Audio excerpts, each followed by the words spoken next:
আরতি cotton মিলের বকেয়ার মজুরির ইস্যুতে হাওড়া শ্রমিক ভট্টাচার্যকে ঘিরে তৃণমূল কংগ্রেসের বিক্ষোভ। আজ হাওড়া সদর বিজেপির তত্ত্বাবধানে একটি ফুটবল টুর্নামেন্টের আয়োজন হয় আরতি কটন মিলের মাঠে, যার নাম দেয়া হয় নরেন্দ্র কাপ।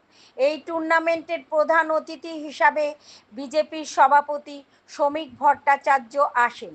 তাকে ঘিরে আরতি কটন মিলের শ্রমিকরা বিক্ষোভ দেখান, যার নেতৃত্ব দেন শিবপুর কেন্দ্রের বিধায়ক তথা রাজ্যের মন্ত্রী মনোজ তেওয়ারি। তাদের দাবি, আরতি কটন মিলের যে উৎপাদন বন্ধ হয়ে আছে এবং গত ফেব্রুয়ারি মাস থেকে তাদের প্রাপ্য মাসিক বেতনও বন্ধ হয়ে আছে, তারই দাবিতে আজ শ্রমিকরা বিক্ষোভ দেখান। ঘন্টু গোপাল মণ্ডলের রিপোর্ট, জিএম নিউজ। শ্রমিকের স্বার্থে তৃণমূল কংগ্রেস লড়ছে,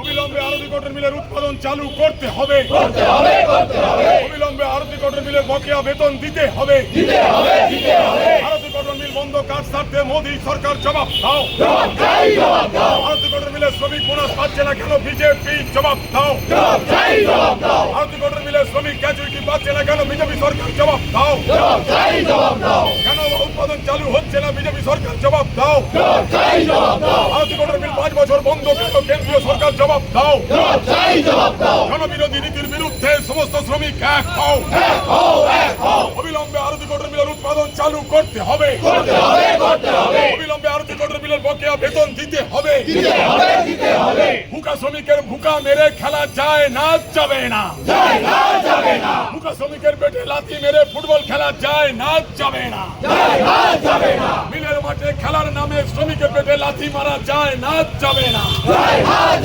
অবিলম্বে আরতি কটন মিলের উৎপাদন চালু করতে হবে। প্রথমেই এই যে খেলার যে অনুমতিটা উনি এনারা পেলেন, এটা অ্যাকচুয়ালি দেওয়া উচিত ছিল আপনাদের কাছ থেকে।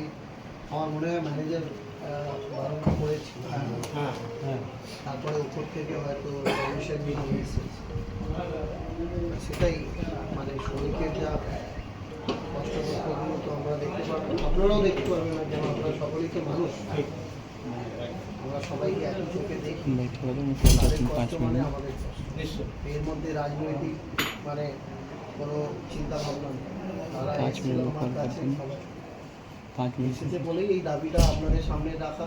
আপনারা আছেন এখানে, দায়িত্ব যাচ্ছে, যারা বিজেপির লোকেরা এসেছিল আজকে তাদের কাছেও তুলে দিয়েছে। তাহলে মনে করিয়ে দিতে চাই আমি 2014 আগে কি বলেছিল, যারা কেন্দ্রতে এই বিজেপি সরকার এসেছে, মানুষকে তো মিথ্যে কথা ভুল বুঝিয়ে ঠকিয়ে যেভাবে তাদের ভোটটাকে নিয়ে সরকার গঠন করলো, তার আগে কি বলেছিল, পেট্রোলের দামটা কম করে দেবে, গ্যাসের দামটা কম করে দেবে, কালো টাকাটা বিদেশ থেকে এনে আমাদের রাজ্যতে প্রত্যেক কটা, আমাদের রাজ্য বলো দেশে বলো, প্রত্যেক কটা মানুষের বাড়ি বাড়িতে অ্যাকাউন্টে 15 লক্ষ টাকা যাবে। সেইগুলো কোথায়? সেই কথাগুলোর আজকের দিনে কোনো উত্তর নেই। তাই জন্য তো দেশে যে প্রধানমন্ত্রী হয়েছে সে কোনো প্রেস কনফারেন্স করে না, আপনাদের সাথে মুখোমুখি করতে চায় না। কেন? কঠিন প্রশ্নের উত্তর তো তার কাছে নেই। এই বিদেশে গিয়ে যেই ট্যুর করে যাচ্ছেন উনি, সেটা থেকে আমাদের দেশের লোকেদের কি লাভ হচ্ছে, বা আমাদের আরতি কটন মিলের শ্রমিকদের লাভটা কি হচ্ছে? আমাদের